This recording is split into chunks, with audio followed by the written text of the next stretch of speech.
कि बरनाला में सफाई कर्मी महिलाएं जो अपनी कुछ मांगों को लेकर के प्रदर्शन कर रहे थे, धरना दे रहे थे, शांतिपूर्ण कार्रवाई कर रहे थे, उनके ऊपर पुलिस ने लाठीचार्ज किया है। कुछ महिलाएं अस्पताल में भर्ती हैं। हमने डीजीपी और चीफ सेक्रेटरी पंजाब को नोटिस जारी किया है, घटना का संज्ञान लिया है। हमने 9 बिंदुओं पे एक विस्तृत रिपोर्ट उनसे आहूत की है। यदि आवश्यकता पड़ी तो मैं भी बरनाला जाऊंगा। अमृतसर डिस्ट्रिक्ट में अनेक सारे विषयों पर जो मानव अधिकारों से संबंधित हैं, विभिन्न सरकारी डिपार्टमेंट्स की एक समीक्षा बैठक के लिए यहाँ आया हूँ। आज हमने सवेरे मकबूलपुरा नामक एक स्थान पर उन महिलाओं से भेंट की जिन महिलाओं ने अपने बच्चों को अथवा अपने पति को नशे की लत के कारण खो दिया है। उन विधवा महिलाओं का दुख अपार है और दुख की बात उसमें सबसे ज़्यादा ये है कि सरकार की वेलफेयर की जो स्कीम्स हैं वो अभी तक उन तक नहीं पहुंची। उनको ये भी नहीं पता कि उनके वे बच्चे जिनके ऊपर अब पिता का साया नहीं है किन योजनाओं के हकदार हैं, क्या सेंट्रल गवर्नमेंट की स्कीम्स के बेनिफिट उनको मिलने चाहिए, क्या स्टेट गवर्नमेंट्स की स्कीम के एंटाइटलमेंट्स उनको हैं। हमने एक छोटी सी भेंट करके ये अंदाज़ा लगाया कि नशे की समस्या व्यक्ति की मृत्यु होने के बाद उसके परिवार को बुरी तरीके से खाती है। उसके इलाज में, नशा छुड़वाने के प्रयास में एक मोटी रकम खर्च हो चुकी होती है। नशे की लत में वो परिवार की आर्थिक स्थिति खराब कर चुका होता है और उसकी मृत्यु के बाद उसकी विधवा पत्नी, बच्चे, उनका जीवन बेहद संघर्ष का होता है। यहाँ सरकार की योजनाओं की सहायता तत्काल मिलनी चाहिए, डेटाबेस मेंटेन होना चाहिए, प्रशासनिक अमले को खुद उन तक पहुँच के उनको स्कीम्स के साथ लिंक करना चाहिए।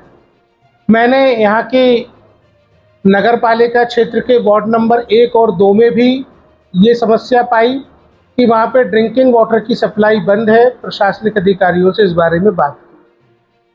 अभी हमारी बैठक में हमको ये पता चला है कि पॉक्सो के जो केसेस हैं उनकी जानकारी बाल कल्याण समिति तक नहीं आ रही है, जिसके कारण विक्टिम्स का रिहेबिलिटेशन एक प्रश्न चिन्ह के दायरे में है।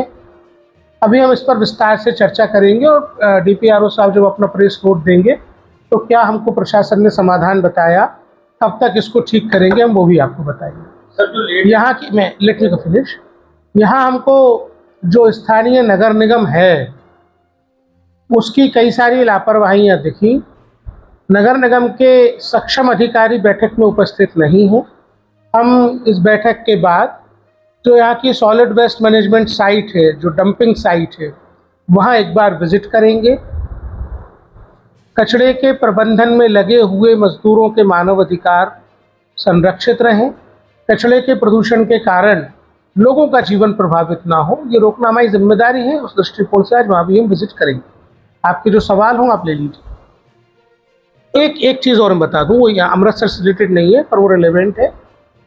हमको ये शिकायत मिली कि बरनाला करके जो ज़िला है, हमको यहाँ के एससी कमीशन के फॉर्मर चेयरपर्सन राजेश बागा जी ने ये शिकायत भेजी कि बरनाला में सफाई कर्मी महिलाएं जो अपनी कुछ मांगों को लेकर के प्रदर्शन कर रहे थे, धरना दे रहे थे, शांतिपूर्ण कार्रवाई कर रहे थे, उनके ऊपर पुलिस ने लाठीचार्ज किया है। कुछ महिलाएं अस्पताल में भर्ती हैं। हमने डीजीपी और चीफ सेक्रेटरी पंजाब को नोटिस जारी किया है, घटना का संज्ञान लिया है। हमने 9 बिंदुओं पे एक विस्तृत रिपोर्ट उनसे आहूत की है। यदि आवश्यकता पड़ी तो मैं भी बरनाला जाऊंगा। अब आप सवाल ले लीजिए प्लीज़।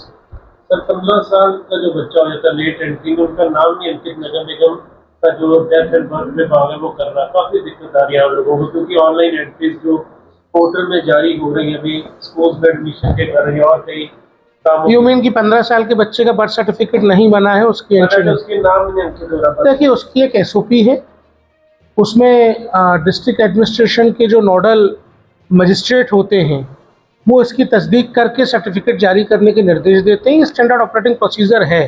यदि कोई स्पेसिफिक मामला है तो आप मुझे बताइए, मैं निर्देश। काफी मामले हैं कि जिसमें नाम नहीं आ रहा बर्थ सर्टिफिकेट। अब मुझे आप एक दो अगर नमूना बता देंगे तो मेरे को आसानी होगी प्रशासन से बात करके एसओपी का पालन करवा देंगे। प्लीज कर दीजिए। डन।